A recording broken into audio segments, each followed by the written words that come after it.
Hi, I'm Jamie Levine, and I belong to Janice Strong, and the famous author of Mountain Footsteps. Janice Strong, do you want to say?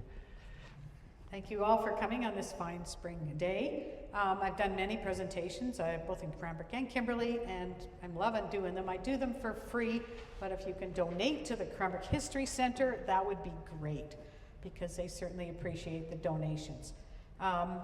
So that's about all we have to do for introductions. Okay, and our show is divided into two parts. I'm starting the first part, and then Janice does the second part. So I will get going. Oh, can we turn the lights in the front down a little bit? Then you'll see the, yeah. In the meantime, do you want to do a musical interlude? No. Turn off the buttons on the bottom. Did.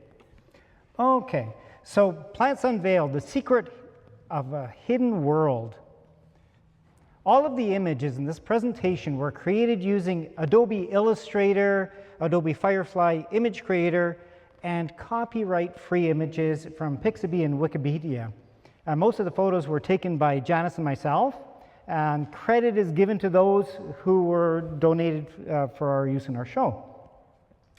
This new book, published in 2024, is fantastic. Light Eaters: How the Unseen World of Plant Intelligence Offers New Understanding of Life on Earth, by Zoe Schallinger. I'm probably pronouncing that wrong. Fantastic book, and it was a good inspiration for this talk. Plants fill us with beauty, reverence, and tranquility, yet their world is anything but languid and tranquil. We will show how they sense their environment and have ingenious strategies for survival, and adapt to change with cunning solutions. Our goal in this presentation is to open your eyes to a whole new way of seeing plants, an appreciation of their hidden lives. But before I do that, I want to give a little aside here for how photosynthesis works, so bear with me. I want to start by emphasizing that all life is powered by electricity, bioelectricity. Plants use the energy from sunlight, and via the amazing and complex machinery of photosynthesis, they generate bioelectricity. They do this by using sunlight to split water molecules. Here's water. Sunlight splits the water molecules, releasing oxygen as a waste gas and hydrogen as an energy source that's used to create bioelectricity. This bioelectricity is used for the immediate short-term use of the plant. The photosynthesis machinery uses the bioenergy from that previous step to combine the hydrogen from the water with the carbon dioxide from the air to make sugars and other carbohydrates. The sugars become a long-term energy source. So like a battery, the long-term energy in the form of carbohydrates can later be used to generate bioelectricity when needed. This energy storage is called upon to make everything the plant needs to function. And we too use carbohydrates to generate the bioelectricity we need to function. So to recap in that part, plants make energy-rich sugars, while animals acquire the sugars and carbohydrates from the food they eat for their bioelectricity. But ultimately, plants turn sunlight into sugars that feed most of the planet. Just a moment to catch up here. Some beautiful places that we've visited. Plants were not the first to photosynthesize, splitting water and releasing oxygen. That credit belongs to the tiny photosynthetic bacteria, the cyanobacteria. They started the process of photosynthesis about 2.6 billion years ago, and they're still at it today. They are a major contributor for putting oxygen into the atmosphere. Fast forward another billion years to 1.6 billion years ago, a single-celled organism engulfed some cyanobacteria without digesting them. And rather than perishing, the cyanobacteria continue to thrive inside their new host, producing energy in the form of sugars. And in exchange, the host cell provided a safe environment. These two completely different life forms formed a partnership that evolved into a new kind of life, algae. And as you know, algae are still abundant today. But 1.6 billion years ago, when algae were thriving in the ocean, the land remained an inhospitable desert of rock, scorched by intense ultraviolet radiation. Fast forward another billion years, and some adventurous green algae began venturing onto land. And these pioneers were vulnerable to the harsh conditions, facing desiccation and damaging UV rays. And over time, they adapted, evolving structures to survive on land. And these early land dwellers eventually gave rise to plants.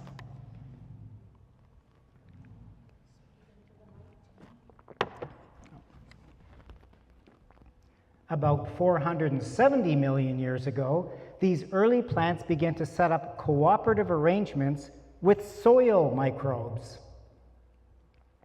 While plants produce their own food through photosynthesis, they struggle to access nutrients like phosphorus.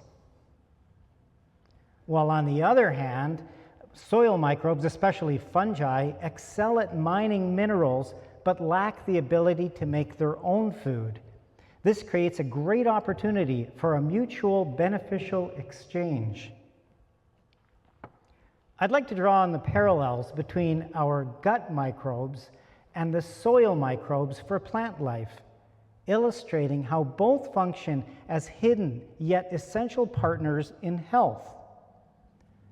Our gut microbiome is a vibrant, unseen community of bacteria, fungi, and other microbes that help us digest food, produce vitamins, and fend off invaders. Plants, too, rely on a similar community, only it exists beneath the surface of the soil. And this external digestive system of microbes break down organic matter into nutrients that plants can absorb through their roots, mirroring the way our gut microbes turn food into accessible nutrients. Just as humans struggle without a robust microbiome, plants deprived of a healthy soil microbe community face stunted growth, weakened immunity, and poor health. In both systems, diversity and balance are crucial for surviving. However, the exchange comes at a cost. We supply food for our microbes when we eat in exchange for their help. About 10% of our daily calorie intake goes to supporting our gut microbe community, and they support us. Plants pay even higher taxes. 20 to 40% of the sugars they produce through photosynthesis goes towards nourishing soil microbes. They do this by releasing compounds called root exudates from their roots. The nutrients that are made by the plant travel down to the roots and into the soil to feed the microbes. The struggle for life is about a struggle for resources and reproduction. Everything costs energy, and so energy has to be carefully budgeted. And a plant's energy allocation is analogous to a family managing its home budget.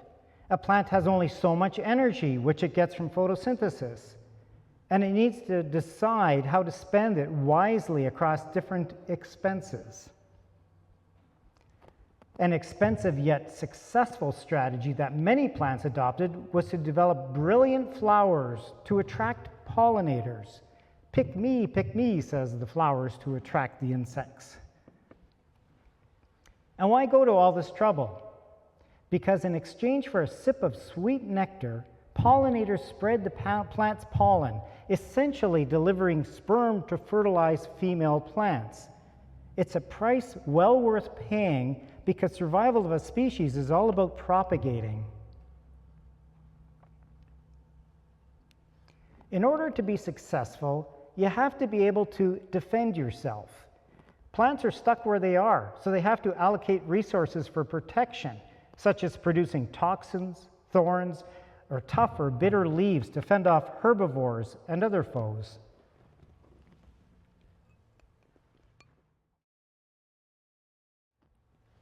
Plants also have to budget for surveillance.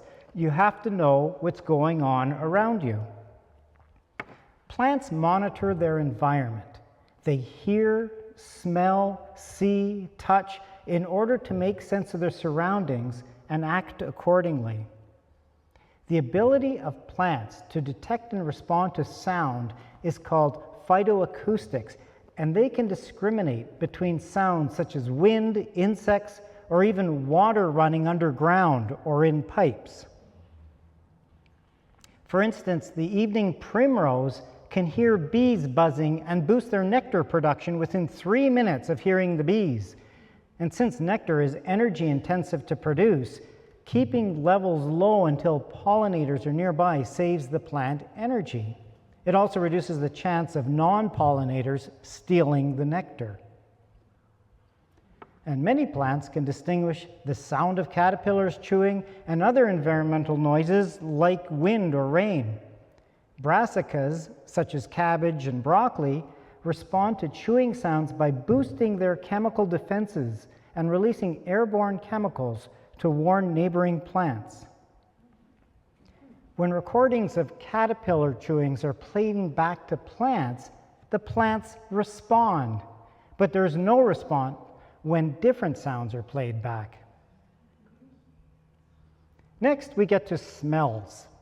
Plants use smells, airborne chemicals called volatile organic compounds, VOCs, to communicate to nearby plants and insects.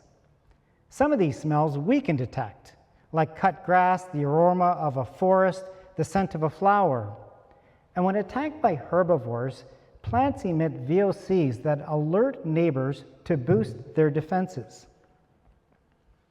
As an example, when goldenrod leaf beetle invade goldenrod plants, they alert neighbors to increase their production of toxins, and this greatly benefits the surrounding plants. This kind of behavior is widespread in the plant world. An ingenious strategy that some tomato plants adopt is to release highly specific airborne molecules when attacked by caterpillars to attract parasitic wasps that target the pest. So here's a caterpillar that's chewing on a leaf. The leaf then emits these airborne chemicals that attract wasps that then inject the caterpillar with its larvae and kills the caterpillar. Pretty fancy. VOCs can also help warn each other of fungi and other bacterial infections, triggering immune responses in surrounding plants. Environmental stressors like drought can prompt the release of airborne chemicals that signal neighbors to improve water efficiency or stress tolerance. Plants can also send signals via their root exudates that attract beneficial fungi and bacteria, enhancing nutrient uptake. Next, we deal with touch. Plants are highly responsive to touch.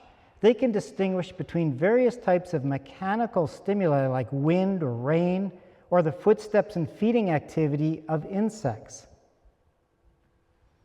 This sensitivity is particularly striking in plants like mimosa, known as the sensitive plant, which rapidly folds its leaves when touched.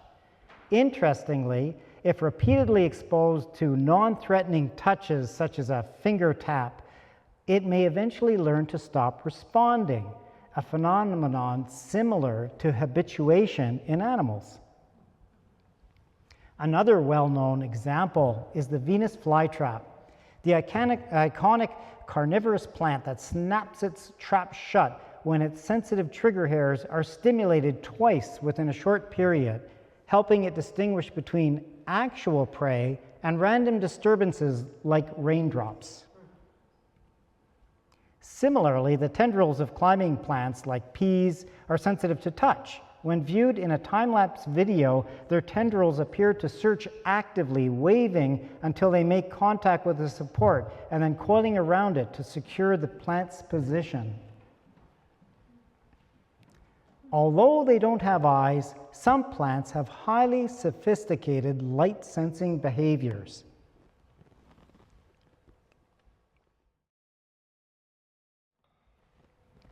Many plants, especially canopy trees, know when they're being shaded by objects or by other leaves. What's more fascinating is that they can distinguish between being shaded by their own leaves, leaves of a kin, or leaves of a stranger. Research know this by observing that plants will act differently depending on who is shading them. Non-kin plants may elicit more competitive responses to escape the shade, such as grow taller or adjust branch orientation. While some plants grow more cooperatively with kin by reducing shade avoidance responses and competing less aggressively for light. So how do they do this? Plants can respond to a wide variety of wavelengths. Here's sunlight hitting a leaf. And leaves appear green because they reflect a large amount of green light. But they also reflect a little bit of red light and a lot of far red light, which our eyes cannot detect. And plants can they can sense the ratio of this red light to the far red light that we can't see. And they use that information to allow them to distinguish whether they're being shaded by another plant or by a non-living object, which typically reflect a different ratio of frequencies. So an object like a fence or something will have a different reflectance, and the leaves will know that. So not only can they tell if they're shaded by another plant, they recognize their kin, non-kin neighbors through various factors. For kin recognition, they sense chemical cues like airborne molecules, the VOCs, and root exudates. As well, fungal networks can mediate signaling between plants, enabling recognition and resource sharing among kin. So plants rely on a combination of mechanisms for a full picture of their environment. And in summary, plants make use of their senses to become aware of their surroundings. And being aware of the environment and each other allows for complex interactions.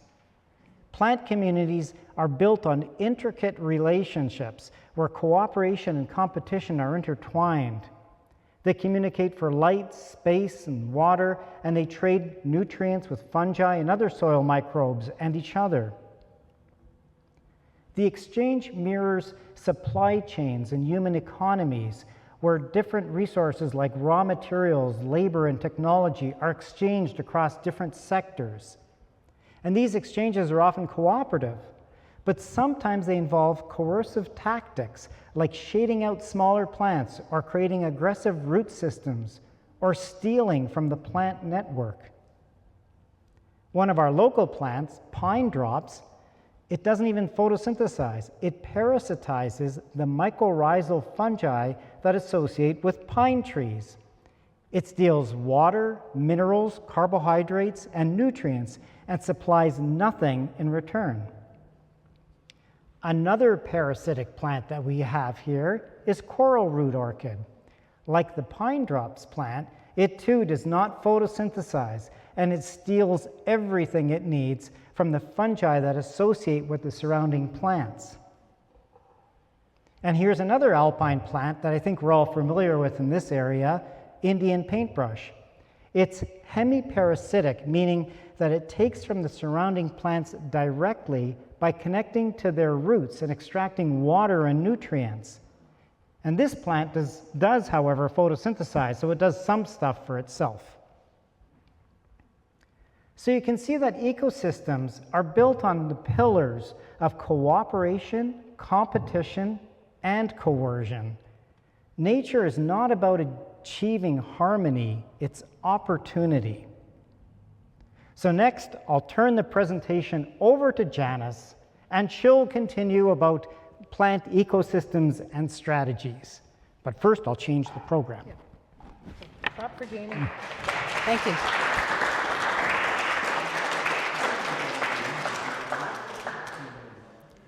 So any questions while we're... Well, actually, it'll take 2 seconds. Oh, Don't worry. okay, we'll wait for questions. So save them up till we're done. So my half of the show is on local plants and their unique strategies and how they cooperate amongst themselves. Okay, take it away. Okay, so welcome to part 2, plant strategies. Some of these plants you'll probably know already, and hopefully you'll find some new ones that are intriguing to you. So plants, we took all of the photographs in this section of the presentation. Most are in the East Kootenay. Doing research for this presentation, we looked at countless websites, blogs, videos, documentaries, and lectures and books. And we captivated Jamie and I by all the cool things that plants do. Scientists are now only confidently using the language describing animal behaviors to describe plants. Only within the past decade or so, plant researchers can now use the words forage, behavior, intelligence, communication, decisions, personality, and intent. Researchers used to use these words in the 1970s, but poor science and exaggerated claims led researchers to blacklist these from plant jargon. They had such negative connotations as being too esoteric, too hippie, too mystical.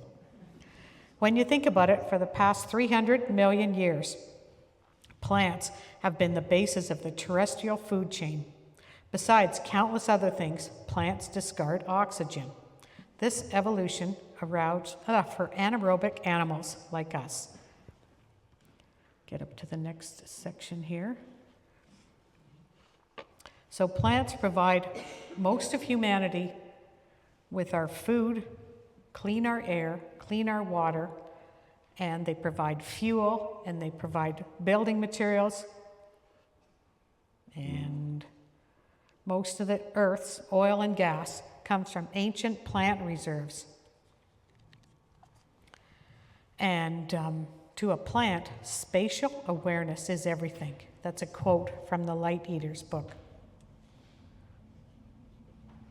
As Jamie explained before, better studies are plants using all kinds of different technologies to communicate with their environment. Cooperation in any system is the dominant strategy. It benefits everyone when they work together, but even trickery can be successful. As with any economic network, whether it's human, political, social, fungal, bacteria, or viral, deceit and manipulation are also widespread in the plant world. Whole species or even individuals within a species can choose to even cooperate or coerce. Take, for example, this petunia. They are easy to grow and showy, with blooms lasting long into summer. Humans are its main propagators. They offer nothing to pollinators. Just below this hanging basket, gardeners planted a bunch of lavender. And there's the lavender down here. There's the button. Anyway, they planted lavender. And although not as showy as the lavender, it was full of bees. Some plants contribute to their ecosystem by giving nectar in exchange for pollination, or contributing to the underground fungal network by supplying carbon and carbohydrates. And some plants just don't bother. So let's look at some of East Kootenay's orchids. This is the Calypso bulbosa. Most people have seen it around here. It does photosynthesize a little, but it grows in low-light forests. The orchid coerces the mycorrhizal fungal network throughout its life for most of its nutrients. So even trickery can be successful. As for pollination, the Calypso offers very little pollen and no nectar at all. The orchid attracts only young, naive bumblebees. However, the flowers don't pay the bee pollinators. Bees don't get any nectar. This deception only fools the inexperienced bees. The young, naive bees quickly learn they won't revisit the calypso flowers again. That's one of the reasons they bloom so early in the season. Here's a yellow lady slipper, and it relies on the fungal network for most of its life. It does photosynthesize a little. This plant gives no nectar and very little pollen. The flower's pouch-shaped labellum, this big ball here, with the opening at the top, traps small bees and insects. As the insects thrash their way out, the trickster flower either fully coats the trapped bee with its pollen or scrapes pollen already stuck on the bee from another flower. So either way, when the insect finally escapes, the flower gets pollinated without giving much back. Here's a little round leaf orchid, they're called, and this was taken in the Kimberley Nature Park. They only grow about 1 centimeter tall. They're super neat. These orchids donate a tiny bit of nectar to pollinators, but they only photosynthesize a single leaf. As a result, round leaf orchids primarily depend on the fungal network for all of its nutrition. Now, elephant heads. Who's seen these things in the mountains? A few people have, yeah. Anyway, if you look closely, they resemble pink elephant heads with the ears and the trunk and the little head. So they're not orchids, but they're part of the lousewort family. Elephant heads are hemiparasitic, and Jamie talked about other hemiparasitic plants. Some hemiparasitics suck only water from their hosts, while others, like elephant heads, who live in waterlogged bogs, so they have plenty of water, but living where they do, elephant heads don't get enough food, so they just steal nutrients, minerals, and carbon directly from their neighbors. So we'll have here a bog with the elephant heads in it. These white things are the bog orchids, and then we have cotton grass here. And this is on the Hourglass Lake Trail, just beside the trail. Both elephant heads and bog orchids rely on the underground fungal networks to survive. Bog orchids have adapted to low oxygen environments by developing thin, shallow root systems that absorb nutrients near the soil surface. So let's look at another kind of adaptation. So this orchid is highly manipulative. It manipulates people. Its preferred habitat is garden shops, florists, greenhouses, and often seen dominating windowsills in private residences. Phalaenopsis orchids are highly cultivated for houseplants. These plants look pretty and refuse to thrive unless people give them everything. Specially formulated orchid food eliminates any reliance on the environment, except of course water, and they need very little of that. They are propagated via tissue culture or cloning, so growers don't even have to fuss with germinating temperamental seeds. I took these photos in the Cranbrook Top Crop store. Now look at this one. In contrast to the orchids, these borage flowers are social and generous. Bumblebees and honeybees find borage flowers irresistible. Pollinators just love them. They're reliable, high producer, and repeated supplier of nectar. Borage refills with nectar every 3 to 5 minutes throughout the day, and it continues yielding nectar even in cold weather, making it a significant bumblebee plant. As pollen and nectar are expensive to make, how can these plants be so charitable? Well, the answer is they're rich. They grow in fertile garden soils with ample soil nutrients and water.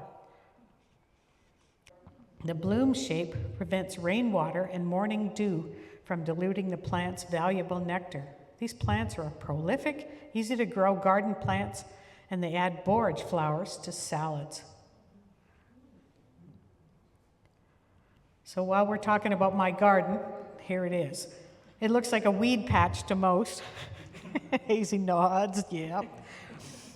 But it isn't. It's thriving biodiversity. My veggie garden has very few pests and tons of pollinators. I let my weeds grow, set seed, and do their thing as long as my garden plants have enough sunlight and space. By the end of August, my weeds are taller than I am, but in the mixture of shade and sunlight, my veggies do really well. So here's a garden picture again with titles on it. So you can see I have huge biodiversity, and there's the weeds. This is what the weeds look like. This is a cabbage, this is onions that did all through, squash winding all through here. So most people that are gardeners are squirming at this picture, going, oh, no, you can't, but I do, and the plants like it. So there we are. Here is another one of my garden plants. I usually don't pull them out, but I did for this presentation. This beautiful 1/2 meter long taproot loosens hard-packed soil, aerates the earth, and brings deeply buried nutrients to the surface. Dandelions actually enhance lawns and gardens. A close-up of the dandelion flower. They're part of the sunflower family and are some of the first wildflowers to bloom in spring. Dandelions are very important to wild pollinators, flies, bees, beetles, and wasps.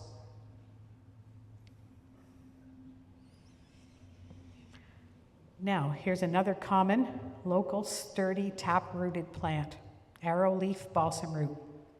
Its roots can reach 1 meter or more deep and can break up compacted soil. Balsam roots grow in hot, dry, and nutrient-poor environments, typically of rocky, south-facing grassland slopes around the Rocky Mountain Trench. The robust roots retrieves nutrients such as calcium from deep within the soil. And there's balsam roots growing in Wycliffe.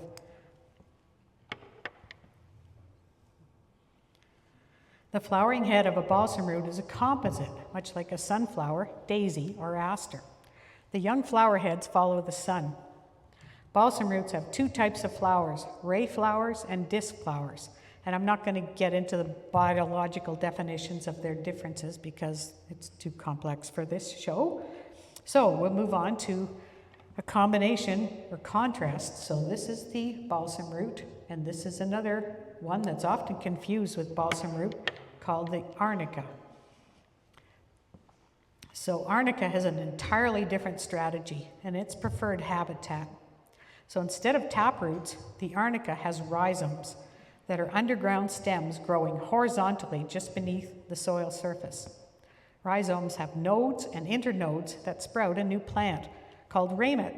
Each ramet is a clone of the parent, making the entire arnica grove a single genetically identical organism. Arnica is native to the Rocky Mountain Trench of BC, growing in arid conditions of Douglas fir forests with intermittent light. Now, not all plants get along. As for grass plants, it does well for a grass plant, but I don't like it. These I do weed out of my garden. I spend days and weeks pulling out these antagonistic roots. They're couch grass, quack grass, twitch grass, or scutch grass, and they have a notoriously aggressive reputation for quick growing and branching underground lateral roots, lacing the soil into an interwoven mesh.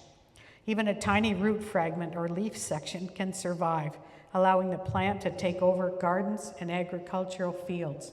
So yeah, I do weed some.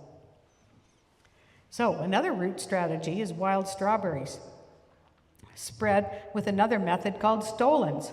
They're often called runners. Stolons grow on top of the soil surface. The runners quickly expand the plant's range, reaching more sun, better moisture, and even a completely different growing site. We've seen them run across half-meter sun-baked boulders. Well, of course, we don't see them run, but the runners actively search. When a runner finds a suitable place, it establishes another shallow-rooted offspring. Each daughter is genetically identical to its parent. As this is a plant talk, I just have to say my 2 favorite plant names. There's nothing special about these. I just love saying their names. So here it goes. Sickle-top loutwort and fringed grass of Parnassus.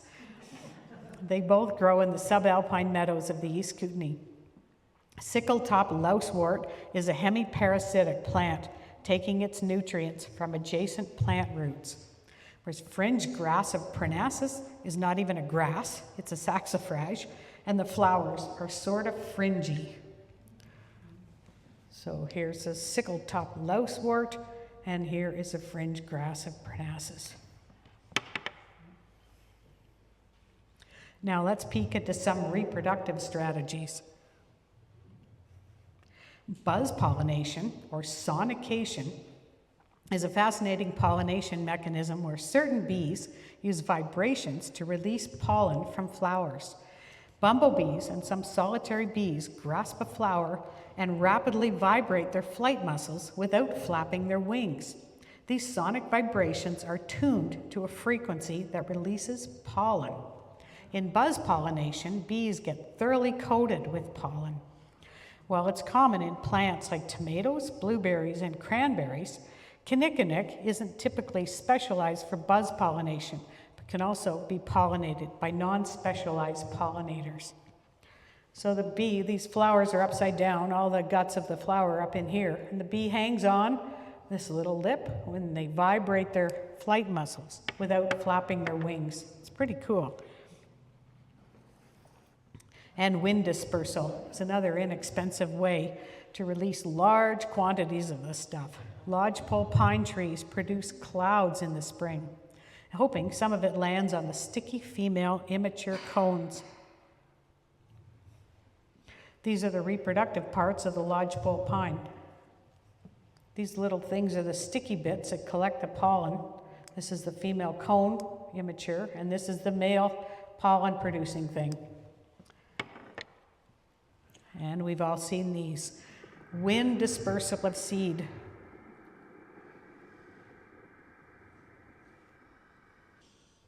They don't always have to have insects to take their seeds somewhere.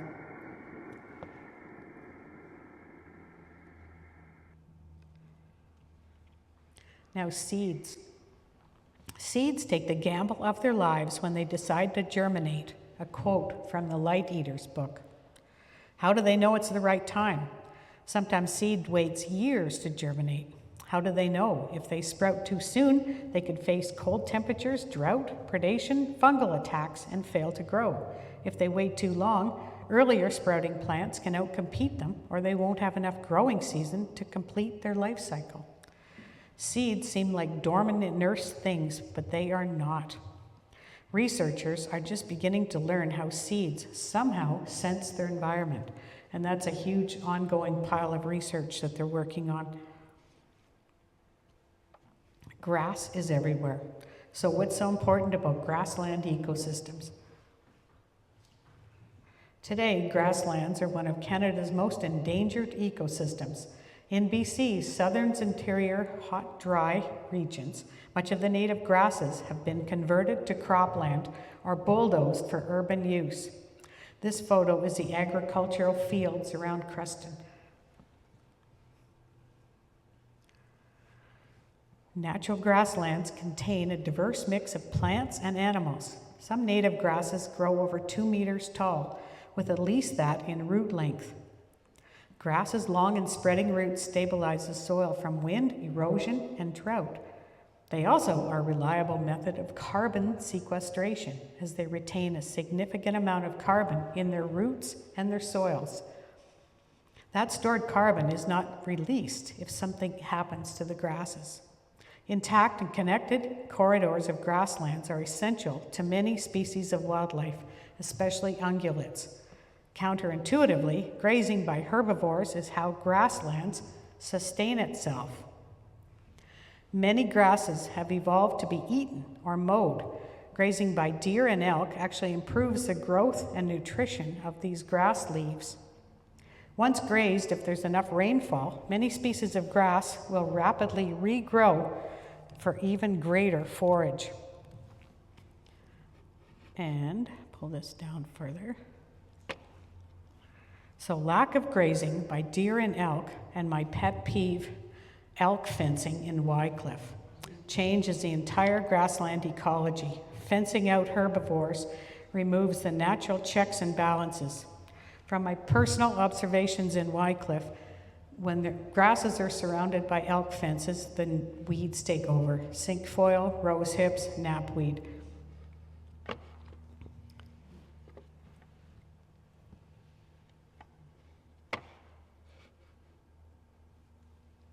So grasses are really important. You can see the cinquefoil and the spear grass and all the nasties growing. And this is a pretty healthy ecosystem of grassland with mixed species.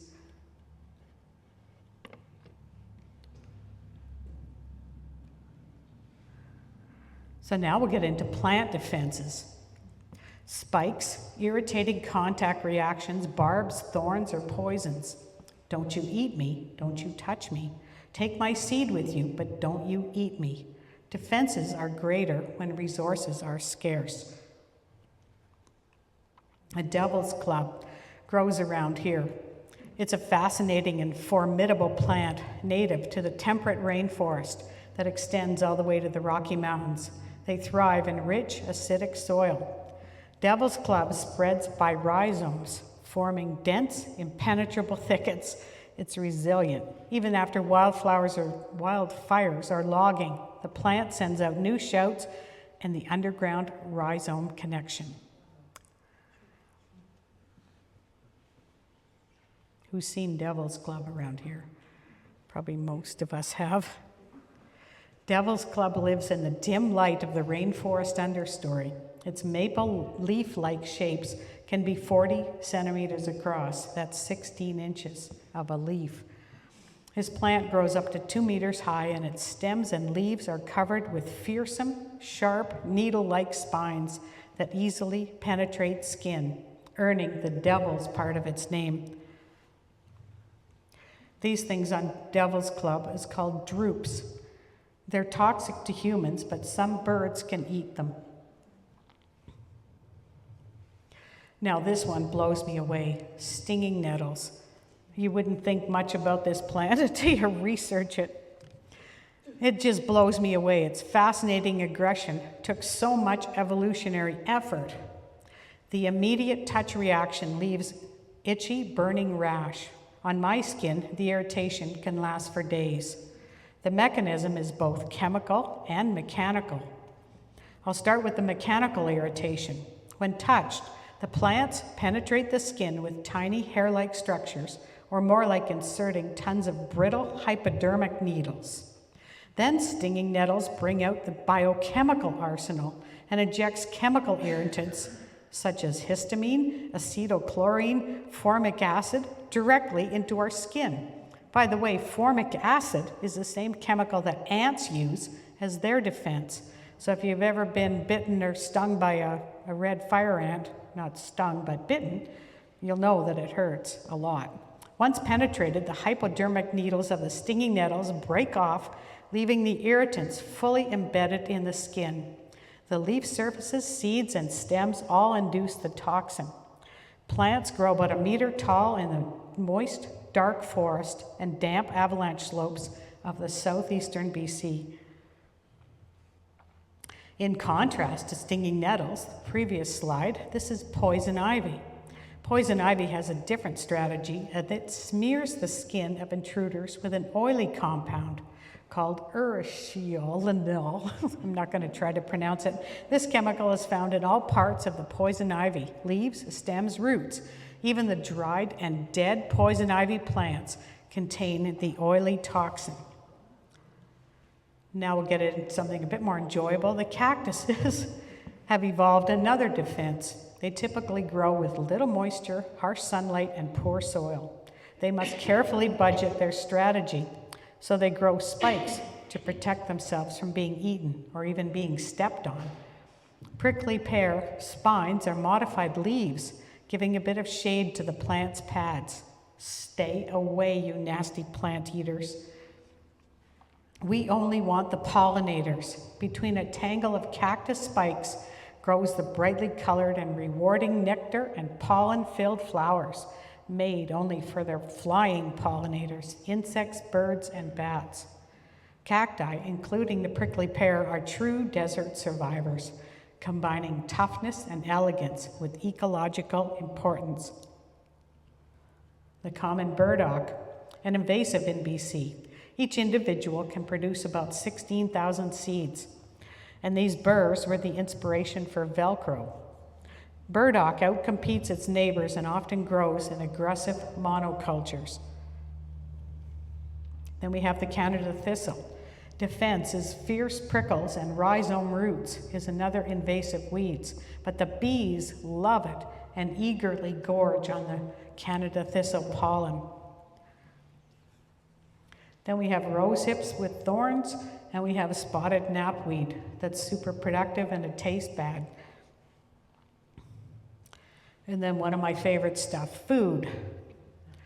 So there's a trick.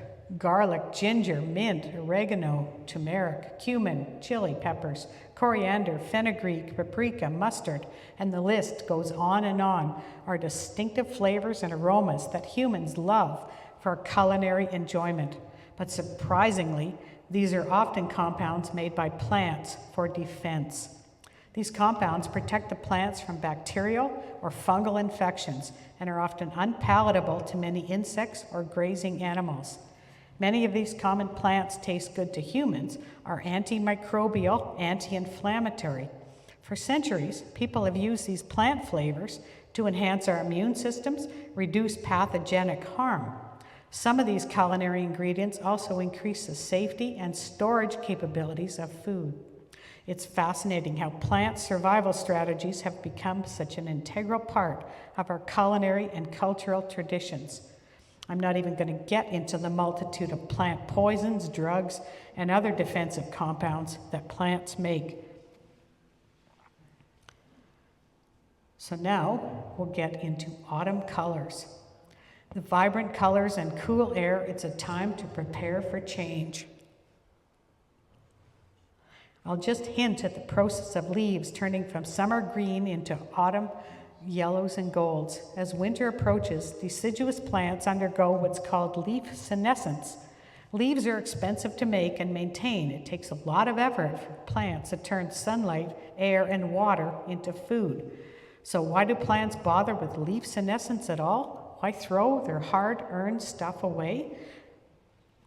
Well, the simple answer is they don't. Plants recycle what they can.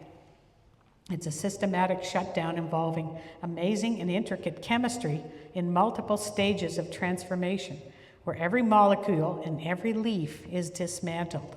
Plants recycle those nutrients, nitrogen, phosphorus, potassium, from its leaves and stores the good stuff in the roots and bark. The stuff can't easily be transported, such as calcium and minerals. It drops them to be reclaimed by the fungal network and fed back to the plant. It's an amazing system of cooperation and practical regeneration. I'll sit back and enjoy Jamie and Janice's autumn photography while I share the fascinating story behind fall leaves. Healthy trees display vibrant colors, while drought-stressed trees don't have enough energy. Instead, they just shrivel and turn brown. If a plant drops its leaves too soon, it cuts short the time for photosynthesis, but waiting too long risks freezing and losing all the valuable nutrients the plant put into those leaves. So ideal conditions allow for the plant to store leaf nutrients in the roots and bark. Plants need 3 essential things: nitrogen, phosphorus, and potassium. That's NPK for the gardeners out there. It's the same 3 nutrients we buy as fertilizer.